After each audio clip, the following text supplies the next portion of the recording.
In today's video, I want to share a really groovy quilting book with you.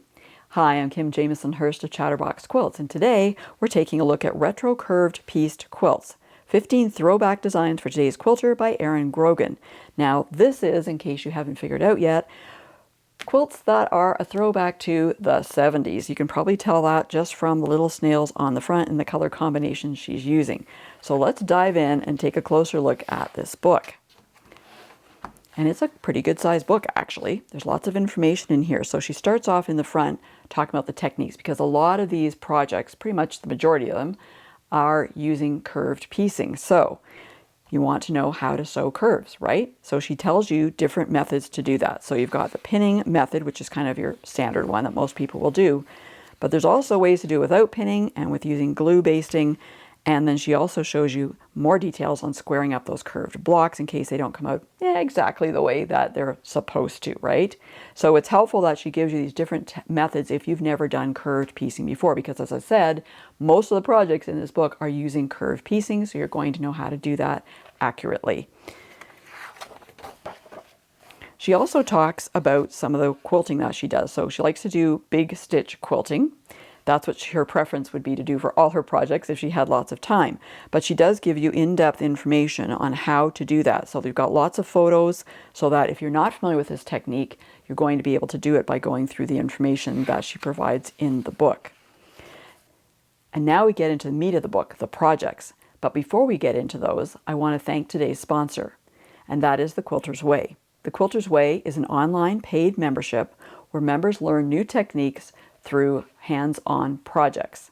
The Quilter's Way is open to quilters all over the world. And if you're an adventurous quilter who wants to learn new techniques, why don't you check out The Quilter's Way at www.chatterboxquilts.com/mpqs. I'll put a link above and the description below as well for you. So when we look at some of these projects, you're going to think you've gone back to the 70s for sure. So maybe even the 60s, some 70s, maybe even 60s, but this one reminds me of the 60s with the peace sign, of course, and all these appliqued little hearts and flowers, and you got the little pieced butterfly at the bottom. So this is Peace, Love, and Patchwork. It's a good size at 59 inches square. And you can see we've got curved piecing. So she's got step-by-step illustrations on how to do that, which is very helpful. Of course, she's got more and more and more because there's lots of piecing going on in these projects. So lots of good, clear information on how to do that. And I always love it when they've got images or photos for every step because it's very, very helpful. I thought this one was really cute. B-side quilts. You've got the records. Again, you've got to be a certain age to know what those are, and you don't go, what are those? But you've got the quilt blocks, which I thought was a really cute addition as the album covers. And then, of course, you've got the curved pieced records that are in there as well. So another large one at 60 inches square. Double rainbow. It's a double rainbow. This is really cute. 57 inches by 70. So these are all fairly good sized projects, as you can see, but not super complicated. You might have to be a bit more of an advanced beginner to make these, but they're very effective.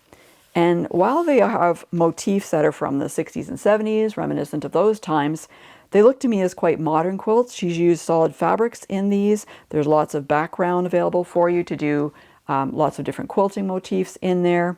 This one, the Marvelous Mushrooms quilt, 72 inches square. We're getting bigger all the time here, aren't we? But really cute. Now, even though you've got this big quilt, you don't have to make it as a big quilt, right? You could just make, a unit of it, like that unit, or, this little unit here even, and make a wall hanging or a pillow would be really cute as well. So they lend themselves to that.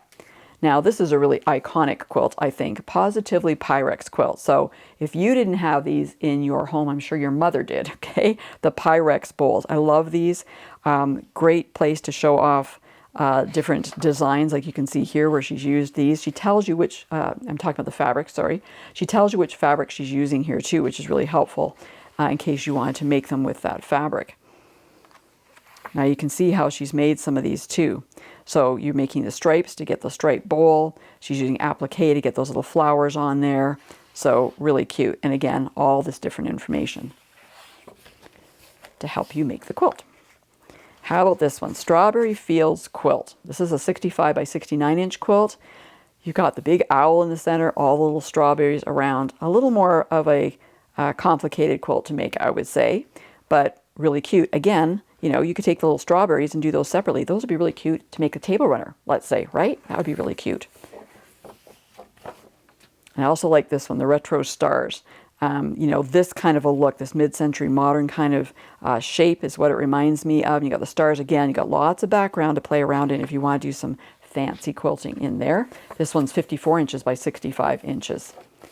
And then we get to something a little smaller. Oh, thank goodness. The mini bloom pillow. So again, some curve piecing, but you've got some applique in there. You can see her big stitch quilting that she's done along there. Again, that's one block, I should say, which is a 20-inch square block that she's used to make a pillow, but you could also take that, you know, maybe 3 of them to make a nice long table runner. That would be very nice too. Another one, the citrus pillow. Okay, again, this is coming from designs from mid-century modern, or what they call atomic designs. Another 20-inch square. But again, you know, you could certainly make this into a table runner as well. And then at the back, we have all the templates. There are like page after page after page, lots of pages of them, okay? Now, I don't like to have to photocopy and enlarge templates. You have to do that with these, but you can download them, okay? So there is a website, and she's got the instructions here, where you can actually download them at full size. So you don't have to take it to a copy store to copy them. So I appreciate that, because I really don't like having to increase templates if I don't have to, right?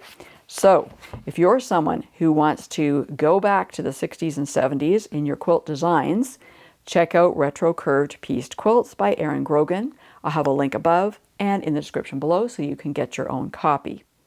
Thanks so much for watching today. I hope you enjoyed this video, and if you did, please give it a thumbs up and be sure to subscribe and hit that bell so you'll be notified the next time I release a new video. And for more helpful quilting information, please go to my website at www.chatterboxquilts.com.